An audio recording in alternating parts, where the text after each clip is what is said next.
नमस्कार दर्शक बंधु आपणको आम चैनल को स्वागत। आजिर भिडियोटी तुला राशि लोकंक पई बहुत गुरुत्वपूर्ण रही। आज आमे जानिबा तुला राशि 2024 डिसेम्बर मासटी केमिति रहिबो। देखंतु शनिकर वर्ष 2024 शेष हेबाकु जाउछि एवं आमे शेष मासरे उपस्थित अच्छे। एही शेष मासरे कर्म फलदाता न्यायर देवता शनि आपणको किभरी फल देबे आज आमे सेही विषय आलोचना करिबा। ता सहित आपणकर स्वास्थ्य, शिक्षा, प्रेम संपर्क, वैवाहिक जीवन, पारिवारिक संपर्क, क्यारियर एवं व्यापार वाणिज्य उपरे शनिकर प्रभाव विस्तार भावरे आलोचना करिबा एवं ता सहित नवग्रहकर स्थिति मध्य देखिबा। एही मासरे नवग्रह आपणको की प्रकार फल देबारे सक्षम हेबे ताहा मध्य जानिबा एवं शेषरे अशुभत्व प्रदान करुथिबा ग्रह मानक पई किछि विशेष प्रतिकार मध्य जानिबा। सेथिपई आपण भिडियोटी को शेष पर्यंत देखंतु। चलंतु आरंभ करिबा एही कार्यक्रम जहाँकि आपणक जन्म राशि बा चंद्र राशि उपरे आधारित होईछि। जदि भी आपणकर तुला लग्न होइथाए तथापि भी आपण एही भिडियोटी को शेष पर्यंत देखंतु। डिसेम्बर मास आरंभ रे तुला राशि रे नवग्रहकर स्थिति विषय जानिबा। ग्रह मानक गोचर किपरि फलाफल देब आपणकु एही मासरे से विषय मध्य जानिबा। किंतु भिडियोटी आरंभ करिबा पूर्वरु आपणकर जदि तुला राशि होइथाए एवं आपण भी ईश्वरंकु आंतरिक भक्ति एवं विश्वास करंती तेबे भिडियोटी को लाइक करंतु। कमेंट बॉक्स रे जय जगन्नाथ जय मां लक्ष्मी अवश्य लिखि दियंतु। ताहाले आसंतु जानिबा डिसेम्बर मास किपरि रहिबो तुला राशि लोकंक पई। किंतु ता पूर्वरु आसंतु प्रथमे जानिबा नवग्रहकर स्थिति आपणक तुला राशि रे किभଳି रहिछि। देखंतु आपणकर प्रथम घरे बुध एवं सूर्य विराजमान करिसंती।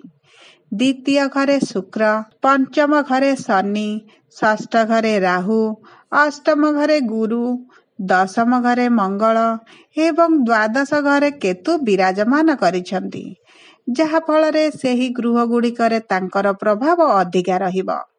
तेबे आसंतु जानिबा आपणक क्यारियर उपरे एवं कर्म क्षेत्र उपरे एही ग्रह मानकर किभଳି प्रभाव रहुची। देखंतु क्यारियर ग्रह हेले शनि। आपणक कर्म फलदाता न्यायर देवता हेले शनि जे कि आपणकर पंचम घरे उपस्थित रहिचंती एवं पंचम घरे उपस्थित रही आपणकर दशम घर को दृष्टि देवे। जहा फलरे आपणको कर्म क्षेत्र रे अधिक परिश्रम करिबा को पड़िबो। किंतु आपणकर दशम घरे मंगलंकर उपस्थित हेतु आपण काम करिबा पई अधिक आग्रही हेबे। आपणक कर्म क्षेत्र रे अधिक परिश्रम आपणको कार्य क्षेत्र रे अग्रगति आनी देबो। आपणकर पदोन्नति रे मध्य सहाय्य करिबो। ता सहित आपणकर दरमा वृद्धि हेबार मध्य संभावना अछि। देखंतु पंचम घरे शनिकर उपस्थित हेतु आपणक कार्य क्षेत्र रे आपणको टिके चाप अनुभव करिवे एवं कर्म को पूर्ण करिबा समय रे आपणको बहुत गुडिये चैलेंज देई गति करिबा को पड़िबो। किंतु आपणकर एही कठिन परिश्रम आपणको सफलता देबो। आपणको अनुभव करिवे जे आपणक कर्म अनुसार आपणको सेतिकी प्रशंसा करा जाउ नाही। किंतु आपणकर एही कर्म आपणको दिने धन एवं प्रतिष्ठा वृद्धि करिबारे सहाय्य करिवो। आपणकर असंपूर्ण कार्य धीरे धीरे समाप्त हेबा आरंभ करिवो।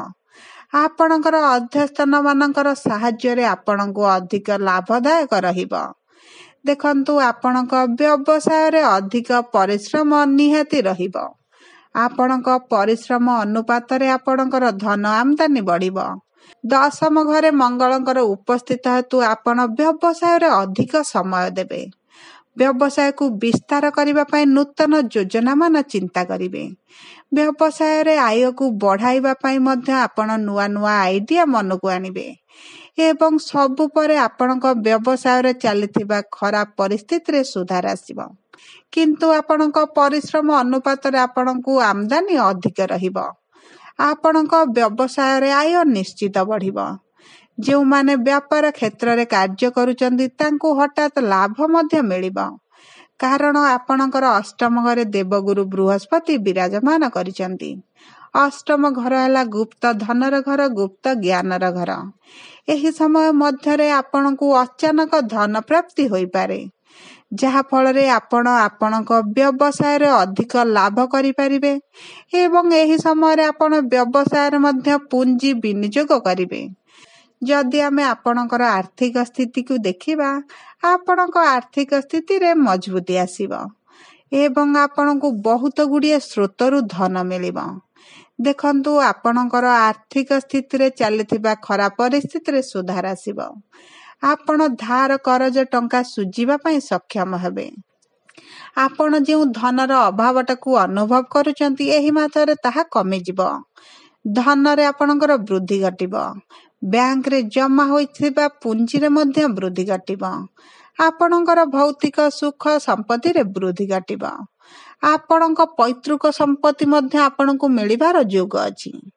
ଦେଖନ୍ତୁ, ଆପଣ ଯଦି ସେୟାର ମାର୍କେଟ, ଲଟେରୀ କିମ୍ବା ଅଲଗା କୌଣସି ସଂସ୍ଥାରେ ଅର୍ଥ ବିନିଯୋଗ କରିଛନ୍ତି, ଆପଣଙ୍କୁ ଲାଭ ମିଳିବ। କିନ୍ତୁ ଆପଣ ପାର୍ଟନରସିପ୍ ବିଜନେସ୍ ଏହି ମାସରେ କଦାପି କରନ୍ତୁ ନାହିଁ। ଆପଣଙ୍କୁ କ୍ଷତି ସହିବାକୁ ପଡ଼ିବ। ଆପଣଙ୍କର ଭୋଗ ବିଳାସର ଗୃହ ହେଲା ଚତୁର୍ଥ ଗୃହ। ଚତୁର୍ଥ ଗୃହ ଉପରେ ଗୁରୁଙ୍କର ଦୃଷ୍ଟି ହେତୁ ଆପଣ ନିଜର ଭୋଗ ବିଳାସ ପାଇଁ କିଛି ଅର୍ଥ ଖର୍ଚ୍ଚ କରିପାରନ୍ତି। ଆପଣ ନିଜର ମନୋରଞ୍ଜନ ପାଇଁ ମଧ୍ୟ କିଛି ଅର୍ଥ ଖର୍ଚ୍ଚ କରିପାରନ୍ତି।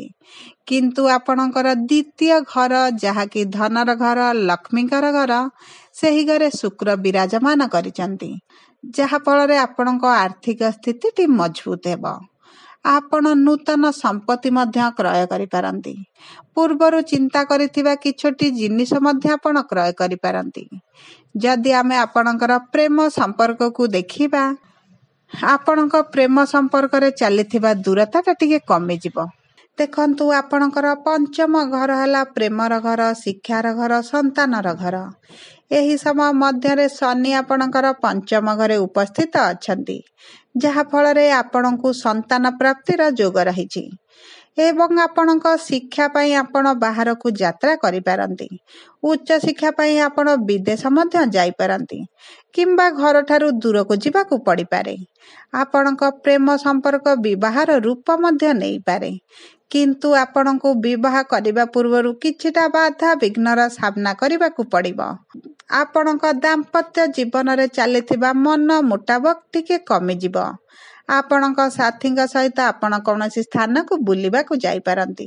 ଆପଣଙ୍କର ସାଥୀଙ୍କର ଆପଣଙ୍କ ପ୍ରତି ପ୍ରେମର ଭାବନା ବଢ଼ିଯିବ।